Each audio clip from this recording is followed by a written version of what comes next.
وجاء رجل من أقصى المدينة يسعى قال يا موسى إن الملأ يأتمرون بك ليقتلوك فاخرج إني لك من الناصحين فخرج منها خائفا يترقب قال رب نجني من القوم الظالمين۔ اور ایک شخص شہر کی پرلی طرف سے دوڑتا ہوا آیا، بولا کہ اے موسیٰ، اہل دربار تمہارے بارے میں مشورے کرتے ہیں کہ تم کو مار ڈالیں، سو تم یہاں سے نکل جاؤ، میں تمہارا خیر خواہ ہوں۔ چنانچہ موسیٰ وہاں سے ڈرتے ڈرتے نکل کھڑے ہوئے کہ دیکھیں کیا ہوتا ہے، اور دعا کرنے لگے کہ اے پروردگار مجھے ظالم لوگوں سے نجات دے۔ وَلَمَّا تَوَجَّهَ تِلْقَاءَ مَدْيَنَ قَالَ عَسَى رَبِّي أَن يَهْدِيَنِي سَوَاءَ السَّبِيلِ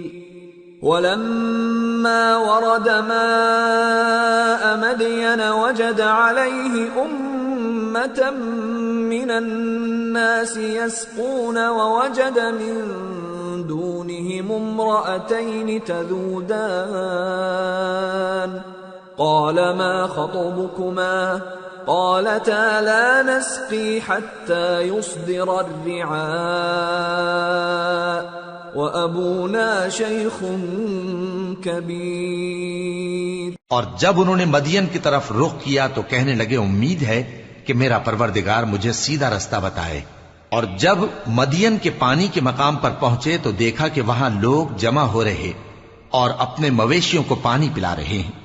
اور ان کے ایک طرف دو عورتیں اپنی بکریوں کو روکے کھڑی ہیں۔ موسیٰ نے ان سے کہا تمہارا کیا کام ہے؟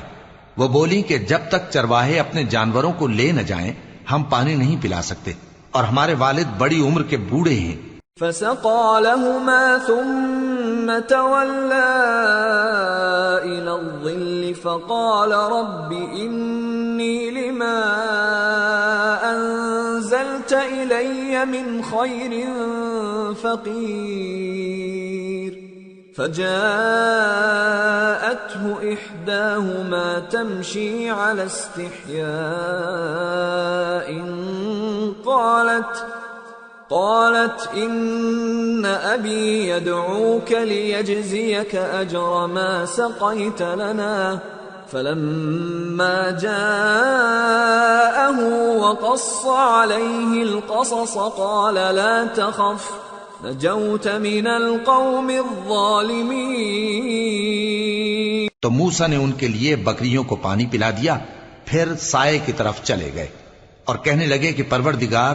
میں اس کا محتاج ہوں کہ تو مجھ پر اپنی نعمت نازل فرمائے۔ تھوڑی دیر کے بعد ان میں سے ایک عورت جو شرماتی اور لجاتی چلی آتی تھی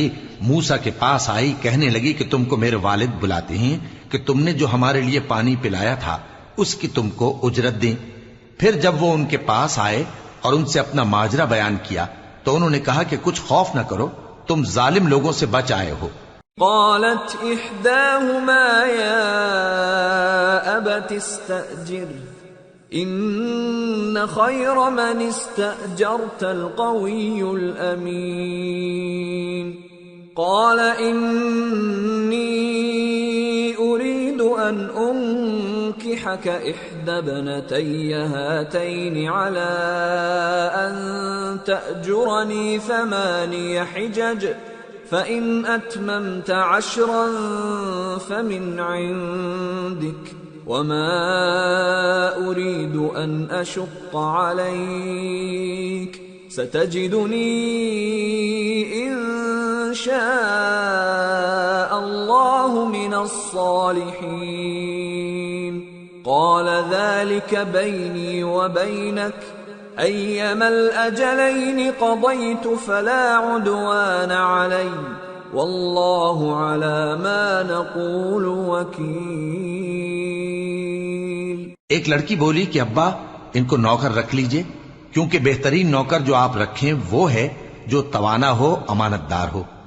انہوں نے موسیٰ سے کہا کہ میں چاہتا ہوں کہ اپنی ان 2 بیٹیوں میں سے ایک کو تم سے بیاہ دوں، اس عہد پر کہ تم 8 برس میری خدمت کرو، پھر اگر 10 سال پورے کر دو تو وہ تمہاری طرف سے احسان ہوگا، اور میں تم پر تکلیف ڈالنی نہیں چاہتا، تم مجھے انشاءاللہ نیک لوگوں میں پاؤ گے۔ موسیٰ نے کہا کہ مجھ میں اور آپ میں یہ عہد پختہ ہوا، میں جو مدت چاہوں پوری کر دوں، پھر مجھ پر کوئی زیادتی نہ ہو، اور ہم جو معاہدہ کرتے ہیں اللہ اس پر گواہ ہے۔